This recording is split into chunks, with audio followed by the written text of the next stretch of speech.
Ever feel like your brand needs a refresh, but you're not quite sure where to start?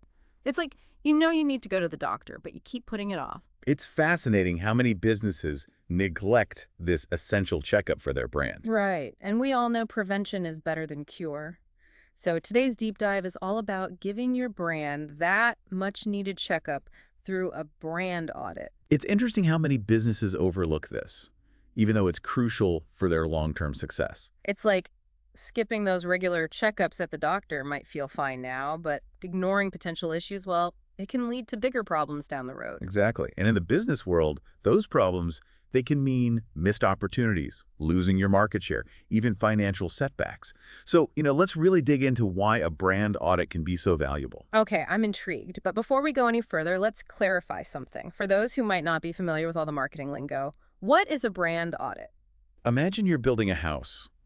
You wouldn't just start laying bricks without a blueprint, right? A brand audit is like that blueprint for your brand. It helps you understand your brand's foundation and make sure everything's aligned with your goals. So it's about really understanding where you are now so you can build a stronger brand for the future. I like it. But for someone who might be thinking, is this really necessary for me? What would you say? Think of it this way. A brand audit helps uncover those hidden factors that might be holding you back. Like, are you attracting customers who love your branding but aren't converting into loyal buyers?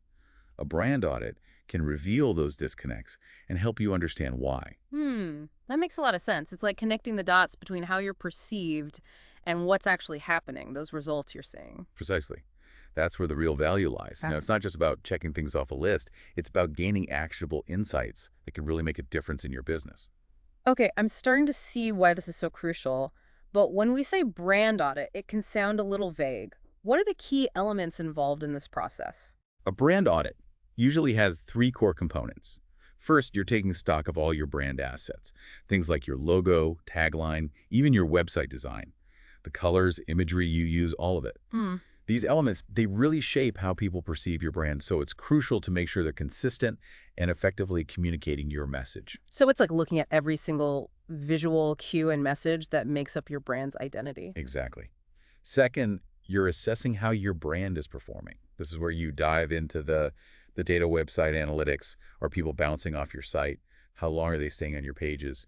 And then social media engagement, those customer reviews, even sales figures, right? All those metrics tell a story about how your brand is resonating with your target audience. It's like taking your brand's pulse and seeing if it's healthy and thriving or if there are any warning signs you need to look into. Precisely. And lastly, you've got to analyze your competition. What are they doing well? What can you learn from their successes or even their mistakes? So we've got a handle on the what and the why of brand audits. But I have to admit, thinking about all those elements you mentioned, like assets, performance, competition, it can feel a little overwhelming. So where do you even start? It's true. A brand audit can seem daunting. It doesn't have to be this, huge undertaking. The key is to break it down into manageable steps. Oh, okay, I like the sound of that. Manageable steps it is. So talk me through, what's the first step on this brand audit journey? The first step is to define your goals. Okay. Think of it like setting your GPS before a road trip. Right. Where are you headed with this audit? You hoping to attract new customers, maybe revamp your online presence, or just streamline your brand messaging? Having a clear destination in mind, it really guides your entire journey. That makes a lot of sense, having that clear why from the outset. It's like, what is it? If you don't know where you're going, any road will get you there, right? Exactly. And once you've got those goals defined, next step is gathering data. And not just any data. You'll want to collect both qualitative and quantitative information, stuff that's really relevant to those goals you set. Got it. Think website analytics, right? Bounce rate, time spent on each page, where's that traffic coming from? Right, those metrics that give you a snapshot of how people are actually using or not using your website. Exactly. But it's not all about the numbers, is it? Right, got to have that human element in there too. Absolutely not. Yeah. You also want to gather some qualitative data. Talk to your customers. Do some interviews, right? This is where you really step into your customers' shoes, Understand their perceptions, their experiences, even their pain points. Are they getting what they expect from your brand? What are their biggest challenges? Their feedback, man, it could be pure gold. It's so crucial to connect those dots between the data, the numbers, and what your customers are actually thinking and feeling. 100%. But it's not just about what customers think, right? We also need to think about the people closest to the brand, our team. You're spot on. Internal interviews, just as important, as those external ones. In fact, that source we were looking at, it mentioned a study. I think it was something like 72% of employees don't fully understand their own company's strategy. Wow, 72%. That's huge. It really highlights how important it is to get everyone on the same page. Talking to your team can reveal, inconsistencies between how you want to be perceived and how you're actually perceived. Maybe even some internal roadblocks that are hindering your brand's success. So let's recap for a sec. We've defined our goals. We've gathered all this data from our customers, our internal team. What's next on our brand audit to-do list? Time for a little competitive intelligence. Yeah. Got to put on our detective hats and take a closer look at that competitive landscape. Ah, yes, the compare and contrast phase. It's always a good idea to see what your peers are up to, right? Right. And this isn't about copying your competitors, but more about understanding their strengths, their weaknesses, Yeah. identifying any industry trends, and Yeah. figuring out where you can really stand out. Where can you differentiate? So how do you recommend approaching this competitive analysis? What are some practical steps someone can take to snoop ethically, so to speak? That's a great question. It's all about being strategic and respectful, really. Start by figuring out who your top, I'd say 3 to 5 competitors are, the ones who are really vying for your audience's attention. Okay. Then check out their websites and analyze their messaging, see what they're doing on social media, what kind of content are they sharing, what's their tone of voice like, what are their strengths, what about their weaknesses. So it's almost like conducting a mini brand audit on each competitor. Exactly. And you could even use social listening tools, see what people are saying about your competitors online, track industry keywords, that sort of thing. That's a brilliant tip. Social listening can give you some serious gold nuggets of information about customer sentiment and those all-important perceptions.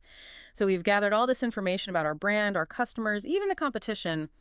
Feels like we've really done the heavy lifting of this brand audit. What's next? Now comes the fun part, putting all this valuable data into action. Right. I think it's the 6th step is where we shift gears, right? From analysis to strategy. It's time to, gather your team, roll up your sleeves, and translate those insights into a real plan. This is where the rubber meets the road. It's easy to get stuck in that data analysis phase, but we want to actually see some results. Exactly.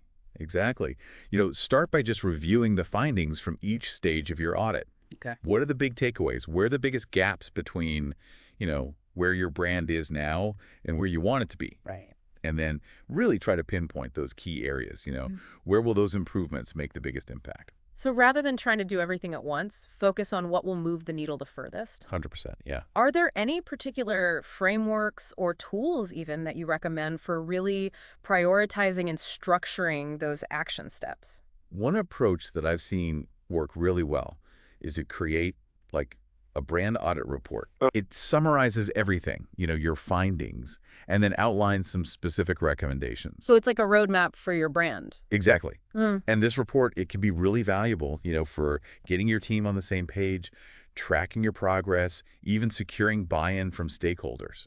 It's like the blueprint for your brand's success. But let's be realistic, brands, we're in a constantly evolving world. Oh, absolutely. So what happens when our goals change? Or the market shifts? Do we have to go back to square one and start this whole brand audit process over again? That's where that final step comes in. And this one's crucial iteration. Okay. Think of your brand as, like a living, breathing thing, right? It needs that constant care and attention. You have to check in on it. So, revisit your brand audit often, maybe every quarter, maybe once a year, and see what's working, what's not, and then adjust as needed. So it's not a one-time thing. It's about making brand awareness and continuous improvement part of how you do business every day. Absolutely, 100%. Branding, it's not static, it's dynamic. So your brand needs to be agile. It needs to adapt and thrive. By being open to iterating, you can make sure your brand stays relevant. It resonates with your target audience, and ultimately it's going to continue to drive those meaningful results. This has been incredibly insightful. We've really covered a lot today, from the core components of a brand audit to making those action plans and the importance of consistently revisiting your brand. As we wrap up this deep dive, what are some key takeaways you'd like our listeners to remember? A brand audit. It's not about tearing your brand down, right? It's about building it up, making it stronger, more resilient. And it's about gaining clarity, aligning your team, and making smart, strategic decisions that will really help your brand grow. It's about making sure your brand is working as hard as you are. It's been great exploring this topic with you today. Likewise, this has been fun. And for our listeners, remember, a brand audit, it's not a luxury. It's an investment. Until next time.